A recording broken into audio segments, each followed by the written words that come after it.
ప్రభునందున్న ప్రియులరా, ప్రార్థన చేసిన సహోదరులకు ప్రభునామమున వందనాలు.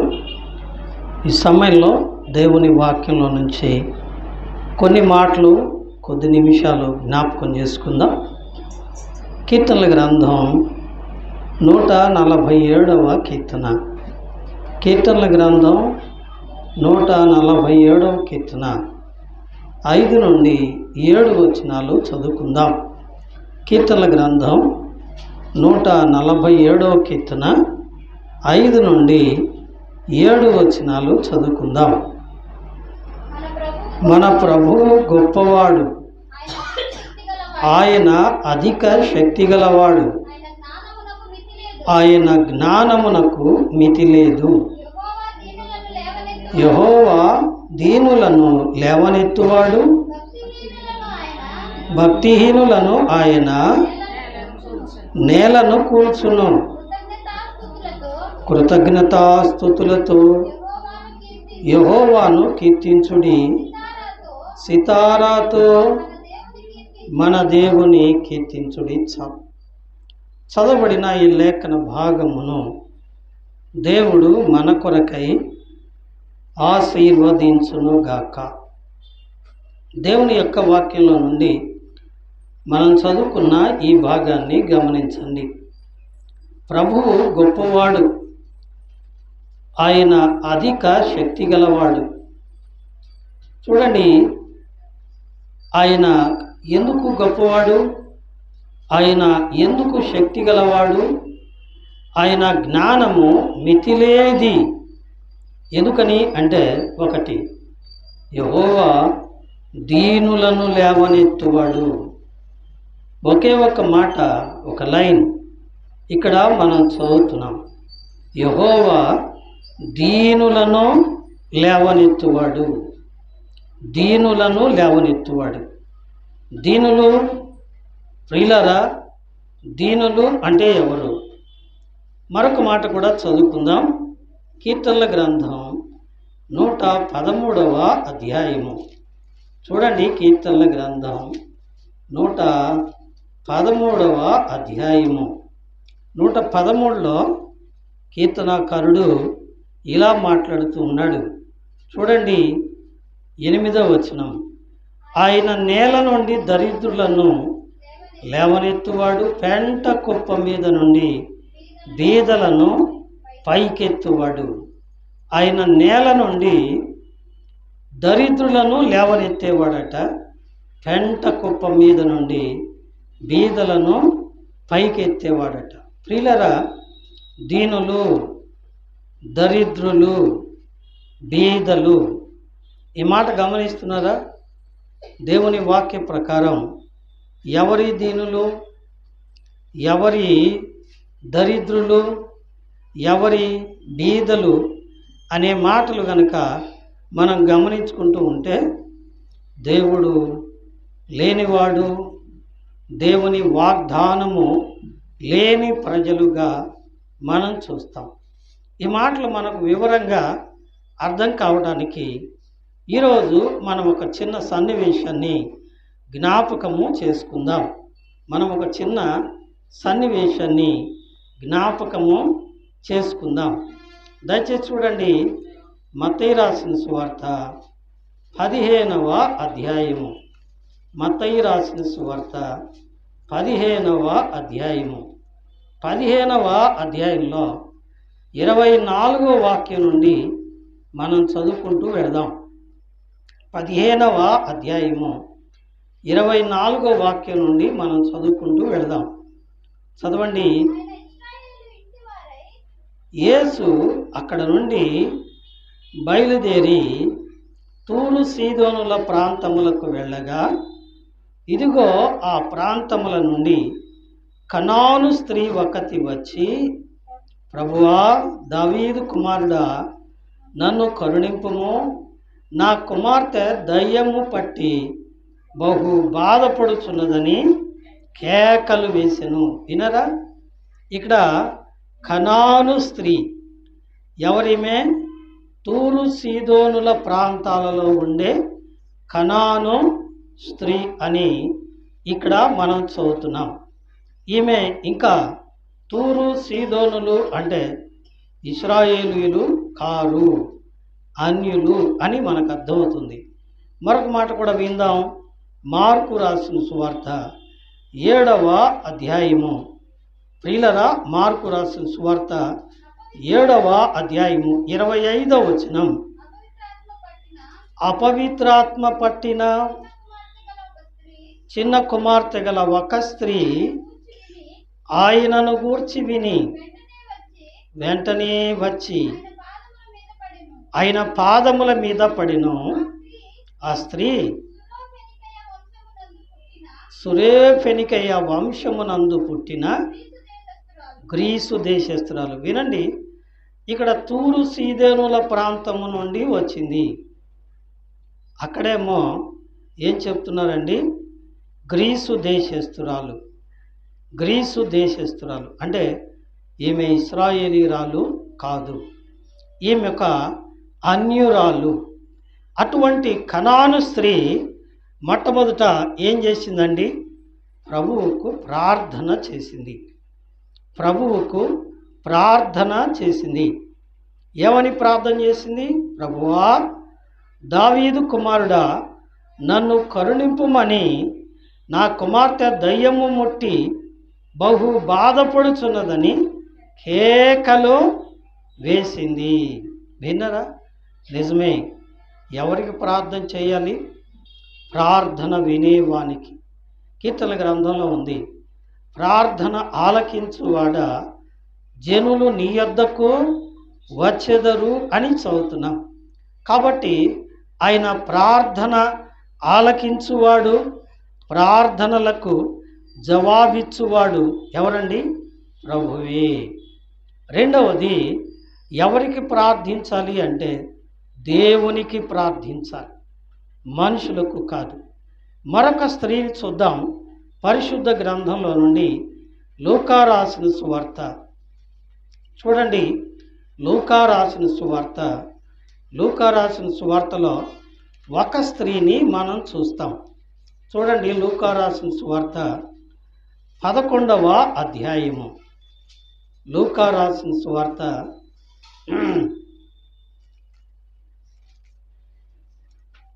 13వ అధ్యాయము. క్షమించండి, లూకా రాసిన సువార్త 13వ అధ్యాయము. 13వ అధ్యాయము 10వ వచనం నుండి మనం చదువుకుంటూ వెళితే ఇక్కడ ఒక స్త్రీ కనబడుతుంది. విశ్రాంతి దినమున ఆయన ఒక సమాజ మందిరములో బోధించుచున్నప్పుడు 18 ఏండ్ల నుండి బలహీనపరచు దయ్యము పట్టిన ఒక స్త్రీ అచ్చట ఉండెను. ఆమె నడుము వంగిపోయి ఎంత మాత్రమును చక్కగా నిలవబడలేక ఉండెను. వినరా? మొట్టమొదట ఒక అన్యురాలు కనాను స్త్రీని చూచాం. ఆమె దేవునికి ప్రార్థించింది. ఎందుకు ప్రార్థించింది? తన ఒక్కగానొక్క కుమార్తె దయ్యము పట్టి ఎలా ఉంది? చావడానికి సిద్ధముగా ఉన్నది. అందుకని ఆమెను బాగు చేయమని ప్రభువును వేడుకుంది. ఇక్కడ ప్రియులారా, దేవుని మందిరములో ఉన్న ఒక ఇశ్రాయేలీయురాలైన ఒక స్త్రీని చూస్తున్నాం. ఈమె ఎవరు? దేవుని మందిరంలో ఉంది, దేవుని మందిర సహవాసంలో ఉంది. కానీ ఈమెకేముందండి? బలహీనపరచు దయ్యము. ఈ బలహీనపరచు దయ్యం ఏం చేస్తూ ఉందండి? ఆమెను చక్కగా నిలవబడనీయటం లేదు. వినరా? ఆమెను చక్కగా నిలవబడనీయటం లేదు. ఎందుకని? అది బలహీనపరచు దయ్యము. నిలబడనీయదు, కూర్చోనీయదు, ఏమండి సరిగా ఉండనీయదు. బలహీనతలను తెచ్చు దయ్యము అన్నారు. బలహీనపరచు దయ్యము. అయితే కనాను స్త్రీ ప్రభువును వేడుకుంది. కానీ ఈమె వేడుకుందా? మనం ఈ భాగాన్ని చదివితే ఆమె ఆయనను అడిగినట్టుగా మనము చూడం కదండి. కానీ ప్రభువే ఆమెను గమనించారు. అందుకనే ఇక్కడ ఉన్న మాట చూడండి. ఆమెను చూచి రమ్మని పిలిచి, అమ్మా, ఆమెను చూచి ప్రభువే ఏం చేశారట? రమ్మని పిలిచారట కదండి. ఆమెను చూచి ప్రభువే రమ్మని పిలిచారట. గమనించండి, ఇశ్రాయేలీయురాలు ప్రార్థన చేయట్లేదు, కానీ అన్యురాలు ప్రార్థన చేస్తుంది. గనుక ప్రియులరా, ఈ స్త్రీ తన కుమార్తె నిమిత్తం దేవుణ్ణి వేడుకుంటుంది. ప్రియులరా, ఈ మాతృమూర్తి ఎంత చక్కగా దేవుని పాదాలు పట్టుకుందో చూడండి. కన్నీరు పెడుతూ ఉంది, ప్రభువును ప్రార్థిస్తూ ఉంది, ప్రభువును వేడుకుంటూ ఉంది. ఏమంటుంది? నా ఒక్కగానొక్క కుమార్తెను బాగు చెయ్యమని వేడుకుంటూ ఉంది. అయితే ప్రియులరా, ఈమెను ప్రార్థించినప్పుడు దేవుడు వెంటనే విన్నాడా? కనాను స్త్రీ ప్రార్థించినప్పటికీ ఆమె ప్రార్థన దేవుడు వినలేదు. అక్కడ వ్రాయబడ్డ మాట చూడండి, ఏముంది అక్కడ? అందుకు ఆయన 23వ వచనం, ఆమెతో ఒక్క మాట అయినను చెప్పలేదు. వినరా? అందుకు ఆయన ఆమెతో ఒక్క మాట అయినను చెప్పలేదు. ఆమె కేకలేస్తుంది, బ్రతిమలాడుతుంది, ఏడుస్తుంది, కానీ ప్రభు ఒక్క మాట కూడా సమాధానము చెప్పలేదు. చివరికి ఆమె ఏడవటం, కేకలేయటం గమనించిన శిష్యులు కోపం తెచ్చుకున్నారు. చూడండి అన్నమాట. అప్పుడు ఆయన శిష్యులు, ఈమె మన వెంట వచ్చి కేకలు వేయిచున్నది గనుక ఈమెను పంపేయి. ఏమన్నారండి? ఈమె మన వెంట వస్తా ఏం చేస్తుంది? కేకలేస్తుంది, గొడవ చేస్తుంది. ప్రియులరా, ఇక్కడ మనం నేర్చుకోవాల్సిన ఒక మాట ఏంటంటే, ఒకసారి అడిగాం, దేవుడు సమాధానం చెప్పలేదు, అంతటితో వదిలేస్తామా? ఏమండి? విసుకక నిత్యము ప్రార్థన చేయవలెను. ఎక్కడుంది ఈ మాట? లూకాసు వార్త 18వ అధ్యాయంలో ఈ మాట మనం గమనిస్తాం. ప్రార్థన చేసేవారు ఎలా ప్రార్థించాలండి? విసుకక నిత్యము ప్రార్థన చేయాలి. అందుకనే అక్కడ ఒక చిన్న ఉపమానం చెప్పారు. ఒక అన్యాయస్తుడైన న్యాయాధిపతి ఉన్నాడట. అయితే ఒక బీద విధవరాలు తనకును తన ప్రతివాదికిని న్యాయము తీర్చమని వెళ్ళిందట. ఆ న్యాయాధిపతి ఎటువంటివాడో తెలుసా అండి? మనుషులకు భయపడ్డు, దేవునికి కూడా భయపడ్డు, మొండివాడు. అయితే ఈమె ఎంత ప్రార్థన చేసిందంటే, ఒకానొక రోజట ఆయనకు అనిపించిందట, ఈమె నన్ను ప్రతిదినము వచ్చి గోజాడకుండునట్లు. ఏం చేస్తుంది? ప్రతిదినము వచ్చి గోజాడకుండునట్లు గోజాడి ప్రార్థన చేస్తుంది. ఏమండి? అప్పుడు ఈమె ప్రార్థన ఆ దుష్టుడైన న్యాయాధిపతికి ఏమండి ఏం చేసింది? ఇసుగు పుట్టించింది. అయ్యయ్యో, ఈమె పొద్దుగూకులు వస్తూ ఉంది, పొద్దుగూకులు అడుగుతూ ఉంది, కాబట్టి ఈమె తొందరగా న్యాయం తీర్చి పంపిస్తాను అనుకున్నాడట కదండి. కాబట్టి మన దేవుడు అన్యాయస్తుడు కాదు. కాబట్టి మనం ఏం చేయాలి? ఏమండి? విసుక్కోకుండా ప్రార్థన చేయాలి, ఎడతెగక ప్రార్థన చేయాలి. ఆమె ప్రార్థించింది. రెండవది, ప్రార్థన ఫలితం వచ్చేంత వరకు ఆమె కనిపెట్టింది. వినండి, ఆయన ఒక్క మాట కూడా సమాధానము చెప్పలేదు. ఇప్పుడు శిష్యులు అన్నారు, ఏమో మన వెంట వచ్చి గొడవ చేస్తూ ఉంది, ఈమెను పంపించయ్యా అంటే ప్రభువారు ఏమన్నాడండి? 24వ వాక్యం, మత్తయి సువార్త 15వ అధ్యాయము 24వ వాక్యం, ఆయన ఇశ్రాయేలు ఇంటి వారైన నశించిన గొర్రెల యొద్దకే గాని మరి ఎవరి యొద్దకు నేను పంపలేదనెను. విన్నరా? నేను యూదుల కొరకే లేదా ఇశ్రాయేళ్ల కొరకే వచ్చాను, కానీ అన్యుల కొరకు నేను రాలేదు, పొండి పొండి అన్నట్టుగా అన్నాడు కదండి. ఎవరన్నారు ఆ మాట? దేవుడు అన్నాడు. ఈ మాట చదివినప్పుడు యేసు ప్రభువారు యూదుల కోసమే వచ్చాడు కావాలా అనుకుంటాం కదండి. యూదుల కోసమే వచ్చాడు కావాలనుకుంటాం. కానీ ఆ మాటకు అర్థము వేరు. దాన్ని ప్రభు చిత్తమైతే ఇంకోసారి జ్ఞాపకం చేసుకుందాం. ప్రియులారా, ఈ మాట అన్న తర్వాత దాని అర్థం ఏంటి? నేను యూదులకైతేనే స్వస్థత ఇస్తాను కానీ మిగిలిన వాళ్ళతో నాకు పని లేదు, పోండి అన్నట్టుగా అన్నాడు. అయితే ఆమె ఏం చేస్తుందండి? ఏమండి? ఏం బోధకుడు అయ్యా, ఏమి దేవుడు అయ్యా, నువ్వు నన్ను పట్టించుకోవట్లేదు, నన్ను నిర్లక్ష్యం చేసావని విసుక్కోలేదు. ఆమె ఏం చేసిందండి? అయినను ఆమె వచ్చి ఆయనకు మొక్కి, ప్రభువా నాకు సహాయము చేయమని అడిగింది. ఏం చేస్తుందండి? ఆయన చీపో అన్నా సరే, ఆయన చాపో అన్నా సరే కదండి. నిజమే. ఈ మాట చదివినప్పుడు మనం ఎంతైనా సిగ్గుపడాలి. దేవుని పాదాల దగ్గర, దేవుని పరిచర్యలో, దేవుని మందిరములో, దేవుని సంఘములో ఉండడానికి ఏమండి మనల్ని ఎవరో బుజ్జగించాలి, మనల్ని ఎవరో బ్రతిమలాడాలి, మనల్ని ఎవరో క్షమాపణలు చెప్పి తీసుకురావాలి. కానీ ప్రియులారా, ఈమెను దేవుడు ఏమన్నాడండి? నేను నీకు సహాయం చేయను, పో అన్నాడు. పో అన్నా పోలేదు ఈమె. ఏమండి? పో అన్నా పోలేదు ఈమె. ఏం చేస్తుంది? నాకు సహాయం చేయని మరలా అడుగుతుంది. అప్పుడు ప్రభువారు ఒక మాట అన్నారు. ఏమన్నారండి? అందుకు ఆయన పిల్లల రొట్టె తీసుకొని కుక్క పిల్లలకు వేయమంటావా? ఏమండి? ఈ మాట ఎంత ఘోరమైన మాట చెప్పండి. ఎంత ఘోరమైన మాట. పిల్లలు అంటే ఎవరు?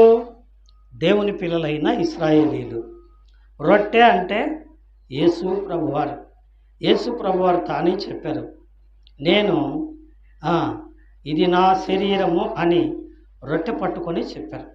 కాబట్టి రొట్టె యేసు ప్రభువారు. ఈ రొట్టె ఎవరి కోసమట? పిల్లల కోసమట. కానీ ఎవరికి ఏమంటావు అన్నాడు? కుక్క పిల్లలకి. అంటే ఇప్పుడు కుక్క ఎవరు?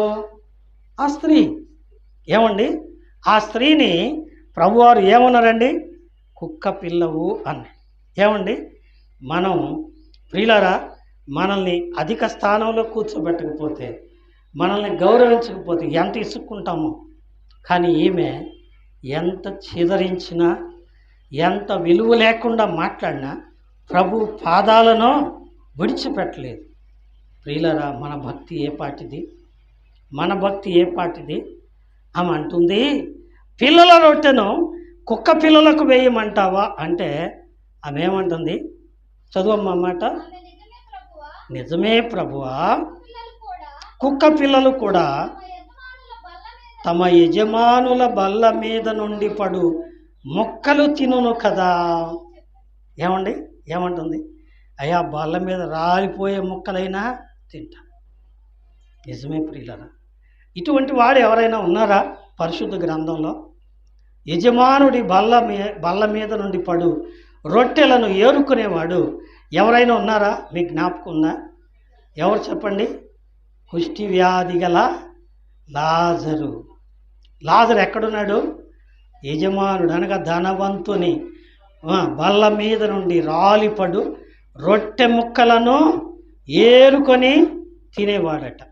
ప్రియులరా, గమనించండి. రొట్టె ముక్కలను ఏరుకొని తినేవాడు. నిజమే ప్రియులరా, ఎంత దయనీయమైన పరిస్థితి. ఈమె అంటుంది, అయ్యా, పిల్లలు రొట్టెలు తింటారు, కానీ కుక్క పిల్లలు ఏం చేస్తాయి? పిల్లలు తినగా కింద రాలిపడిన కదండి. మనం అన్నం తినేటప్పుడు ఏమండి, కంచం చుట్టూ ఏం పడతాయి? ఎంగిలి మెతుకులు పడతాయి. ఏమండి, మనం ఒక్కొక్కసారి తిట్టేటప్పుడు, రే నా ఎంగిలి మెతుకులు తినేవాడురా నువ్వు అంటావు కదండి. నిజమే. ఈ మాటకు అర్థం అదేనా? కావచ్చేమో కదండి. పిల్లల తినే బల్ల యొద్ద నుండి పడు రొట్టె ముక్కలు ఏరుకొని తినే కుక్క పిల్లలు లాంటి వాళ్ళమయ్యా. మమ్మల్ని కరుణించు అని అడిగి. నిజమే ప్రియులరా, ఎంత దిగజారిందో. ఎందుకు దిగజారింది?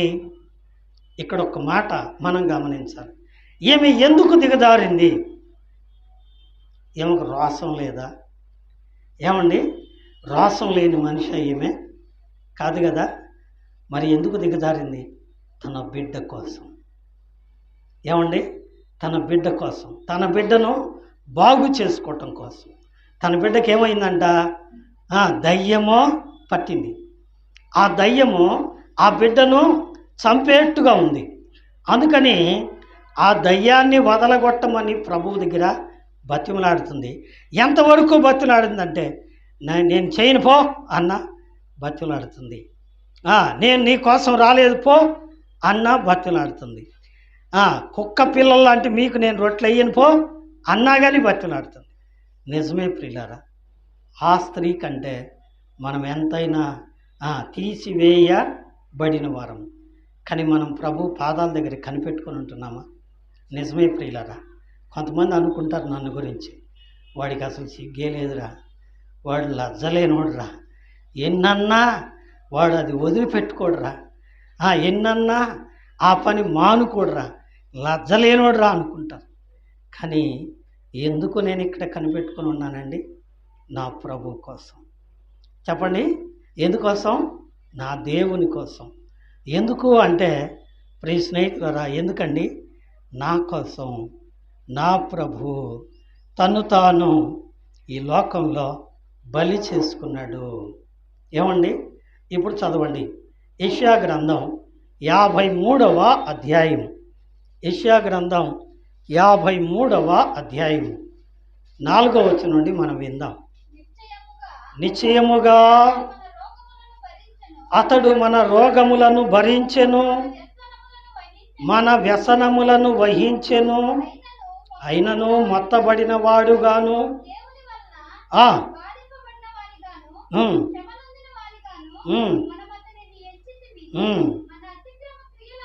వినండి, మన అతిక్రమ క్రియలను బట్టి గాయపరచబడ్డాడు, మన దోషములను బట్టి నలగొట్టబడ్డాడు. మన సమాధానార్థమైన శిక్ష ఆయన మీద పడింది, ఆయన పొందిన దెబ్బల చేత మనకు. వినండి, ఏమండి, ఆయన ఎవరు? ఏమండి, ఆయన ఎవరు? షూలమిత అంది, వేరు ప్రియుని కన్నా నీ ప్రియుని విశేషమేమి? పరమగీతం 5వ అధ్యాయము. ఏమండి, 10వ వచనం ఆమె అంటుంది, నా ప్రియుడు ధవళవర్ణుడు. ఎటువంటి వాడట? ధవళవర్ణుడు. ఏమండి, ఆయన ఆకాశ మహాకాశములు పట్టజాలని దేవుడు. యెషయా గ్రంథం 66వ అధ్యాయము 1వ వచనం, ఆకాశము నా సింహాసనము, భూమి నా పాదపీఠము అన్న దేవుడు. ఆకాశం మీద కూర్చున్నాడు, భూమి మీద కాలు పెట్టుకున్నాడు. మనుషులెవ్వరూ సమీపించరాని మహా గొప్ప తేజస్సుతో ఉన్న దేవుడు. అయితే యెషయా ప్రవక్త యెషయా గ్రంథంలో ప్రియులారా 53వ అధ్యాయము 2వ వచనంలో మనం చదువుకుంటూ పోతే అంటాడు, లేత మొక్క వలెను, ఎండిన భూమిలో మొలిచిన మొక్క వలెను అతడు మన ఎదుట పెరిగెను, అతనికి స్వరూపమైనను సొగసైనను లేదు. ఎలా ఉన్నాడట? ఏమండి, మొక్కాన ఉమ్మి సూర్యుని కంటే గొప్ప తేజస్సు కలిగిన దేవుని మొక్కాన ఏముందండి? తుపుక్కును ఉంచారు. రోమా సైనికులు ఏం చేశారండి? కేకరించి ముఖాన ఊశారు.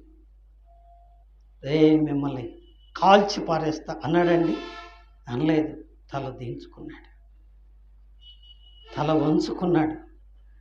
ఆయన శరీరం అంతా కొడాలతో చీల్చారు. ఏమన్నాడండి? ఏం మాట్లాడలేదు. ఆయనను ఇనుప చీలలతో సిలువకు బిగించారు. ఏమన్నాడండి? తండ్రి, వీరేమి చేయించున్నారో వీరెరుగరు కనుక వీరిని క్షమించు. ఇవన్నీ ఎవరి కోసం చెప్పండి? ఇవన్నీ ఎవరి కోసం? మనకై యేసు మరణించే మన పాపముల కొరకే నిత్య జీవం నీచుటకే సాచుండు సజీవుడాయే నిత్య జీవము నీచుటకే సాచుండు సజీవుడా. ఆకాశ మహాకాశములు పట్టజాలని దేవుడు, మనుషులు ఎవ్వరూ సమీపించరాని గొప్ప తేజస్సు కలిగిన దేవుడు, సూర్యుని కంటే మహిమ కలిగిన దేవుడు. ఏమండి, ఆ మహత్యము గల దేవుడు ఎవరి కోసమండి? మన కోసమే. మీకోసమో కాదో నాకైతే తెలియదు, కానీ నా కోసమే. నా కోసమే ఈ లోకంలోకి మనిషిగా పుట్టాడు. నా కోసమే ఏమండి ముఖాన ఉమ్మి వేయించుకున్నాడు, తలను ముండ్ల కిరీటము పెట్టించుకున్నాడు, శరీరం అంతా చీల్చబడ్డాడు. ఆయన వైపు చూడగా చూచిన వారందరూ చూడలేక ముఖం తిప్పుకున్నారట. ఎట్టున్నాడు ఆయన? నల్లగా సిల్ల పెంకులాగా అయిపోయాడట. ఏమండి, తలలో గాయాలు, ఒళ్ళంతా గాయాలు, రక్తం ధారలుగా కారుతుంది.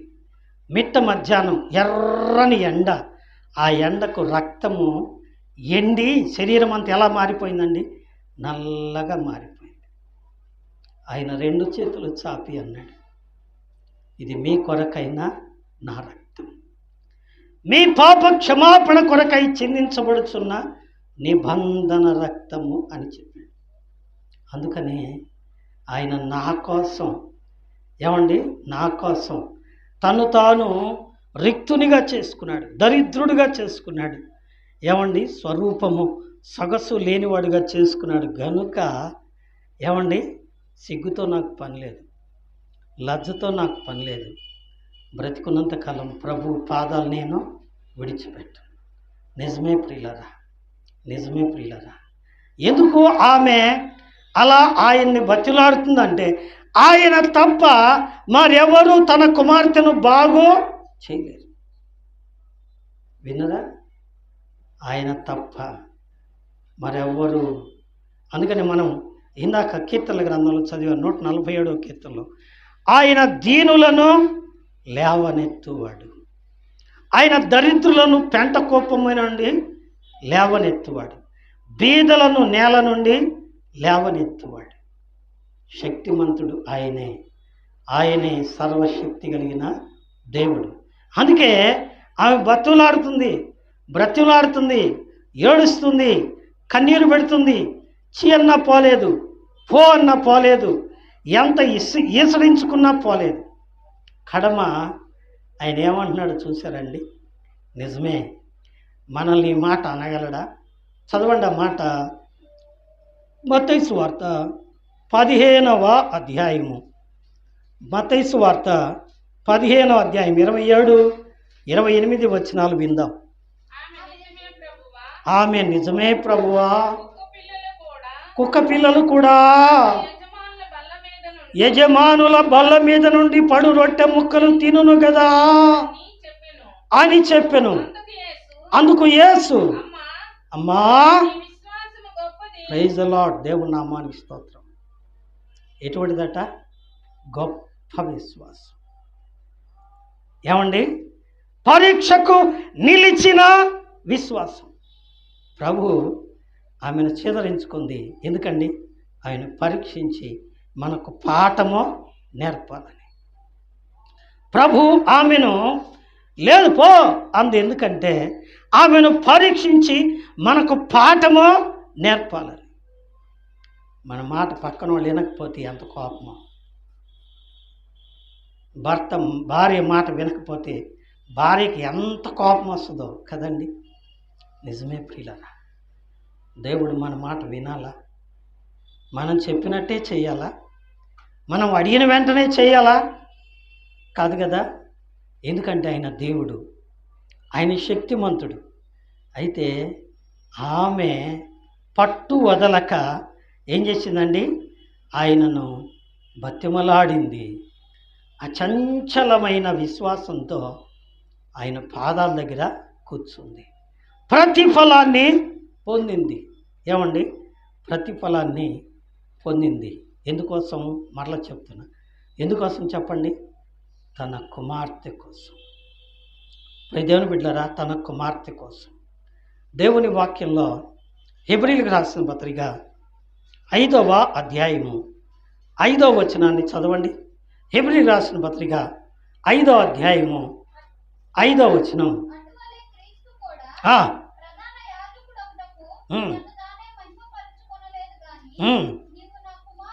వినండి, నీవు నా కుమారుడవు, నేడు నేను నిన్ను కని ఉన్నాను. విన్నారా? దేవుడు కూడా ఎందుకు ఓర్చుకున్నాడు? దేవుడు మనల్ని కన్నాడు. దేవుడు మన కన్న తండ్రి. అంతేకాదు, యెషయా గ్రంథం 66వ అధ్యాయం 13వ వచనం ప్రకారం, ఒకని తల్లి వానిని ఆదరించినట్లు నేను మిమ్మను ఆదరిస్తాను. ఇంకో మాట 49వ అధ్యాయం యెషయా గ్రంథంలో 15-16 వచనంలో అంటాడు, స్త్రీ తను కనిన చంటి పిల్లను మరచునా, వారైనా మరచుదురేమో కానీ నేను నిన్ను మర్చిపో. ఎప్పుడు మర్చిపో? మాట విన్నప్పుడా? మాట విన్నప్పుడా?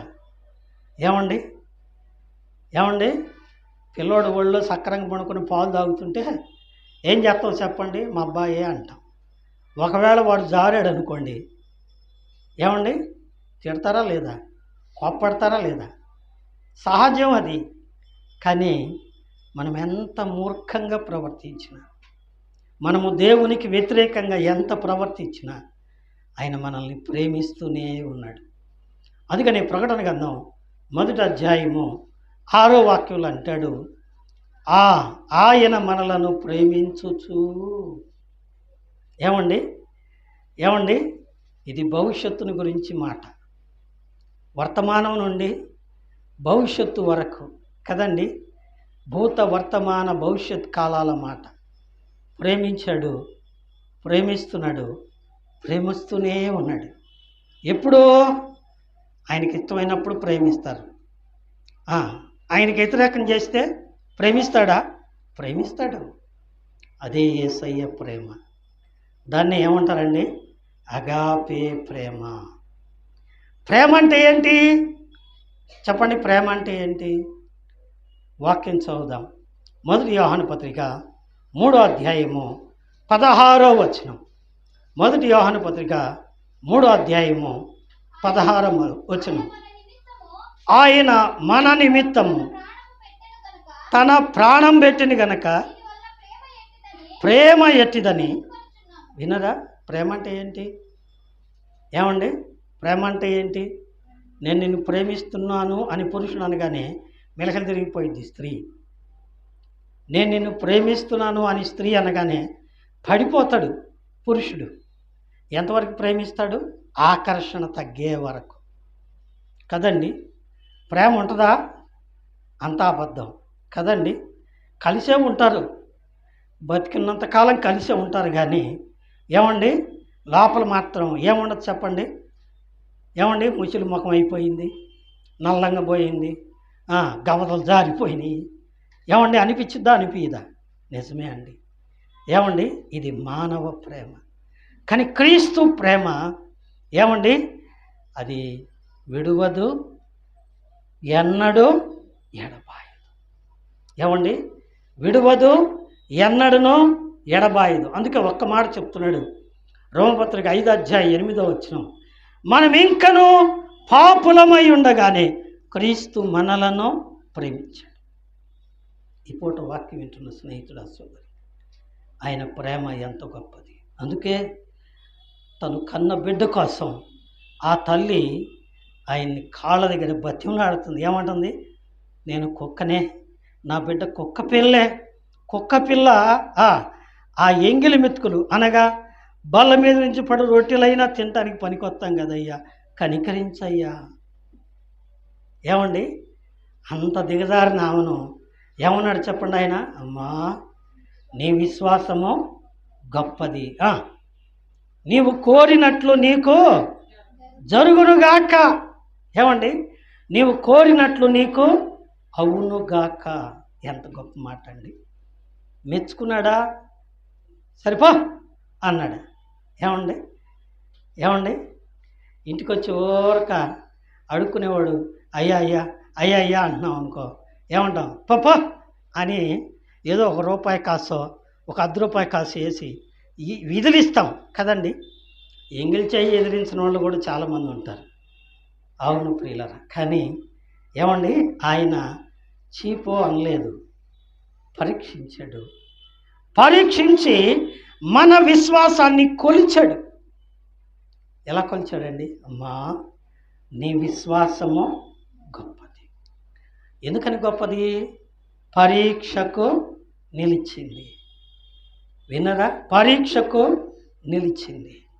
నిజమే, కష్టాలైనా, మాటలు వచ్చినా, ఇబ్బందులు వచ్చినా ప్రభు యొక్క పాదాలను, దేవుని బల్లను, దేవుని సంఘాన్ని కనిపెట్టుకొని ఉండే గొప్ప విశ్వాసం మనకుందా అండి?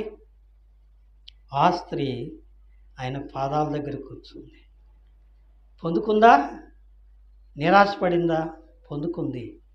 ఏం పొందుకుంది? తన కుమార్తెను బాగు చేసుకుంది. బాగు చేసుకొని ఏం చేసిందండి? చూడండి, ఆ గడియలోనే ఆమె కుమార్తె స్వస్థత పొందెను. ఏమండి? స్వస్థత పొందెను. మన కీర్తన గ్రంథంలో చదువుతాం. 147వ కీర్తనలో ఏం చదువుతామండి? ఏమండి? చూడండి, కీర్తన గ్రంథం 147వ కీర్తన ముగించుకుందాం. 147వ కీర్తన ఏం చదివాము అక్కడ?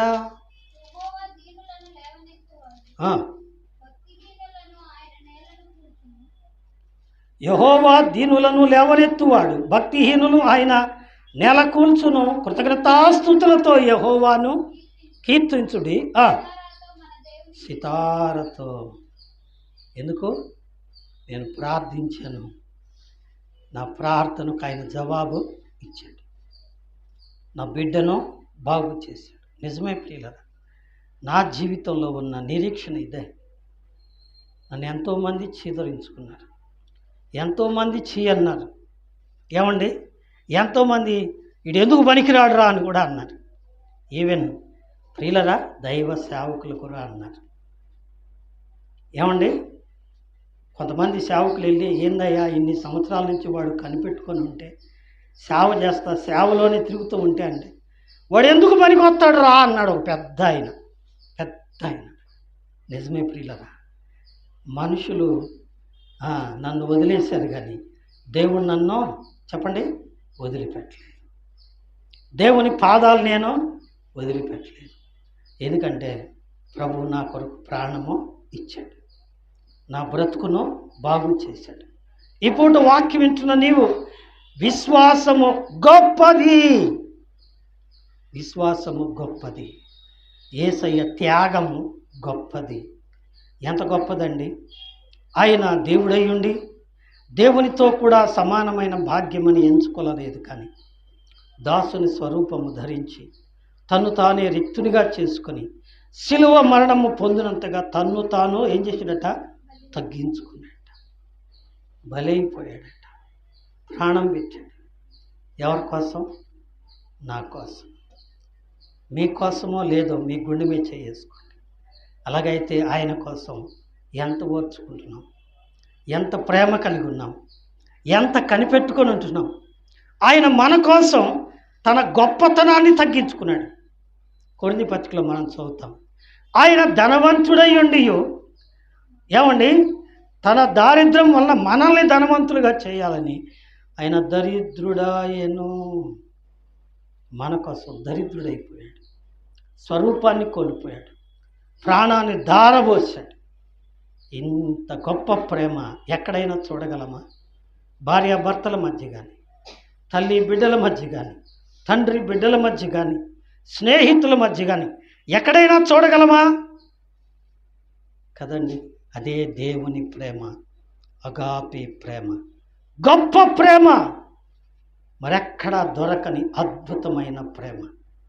ఈ గొప్ప ప్రేమ పొందుకున్న ఆ కనాను స్త్రీ విశ్వాసం ఎంత గొప్పదండి.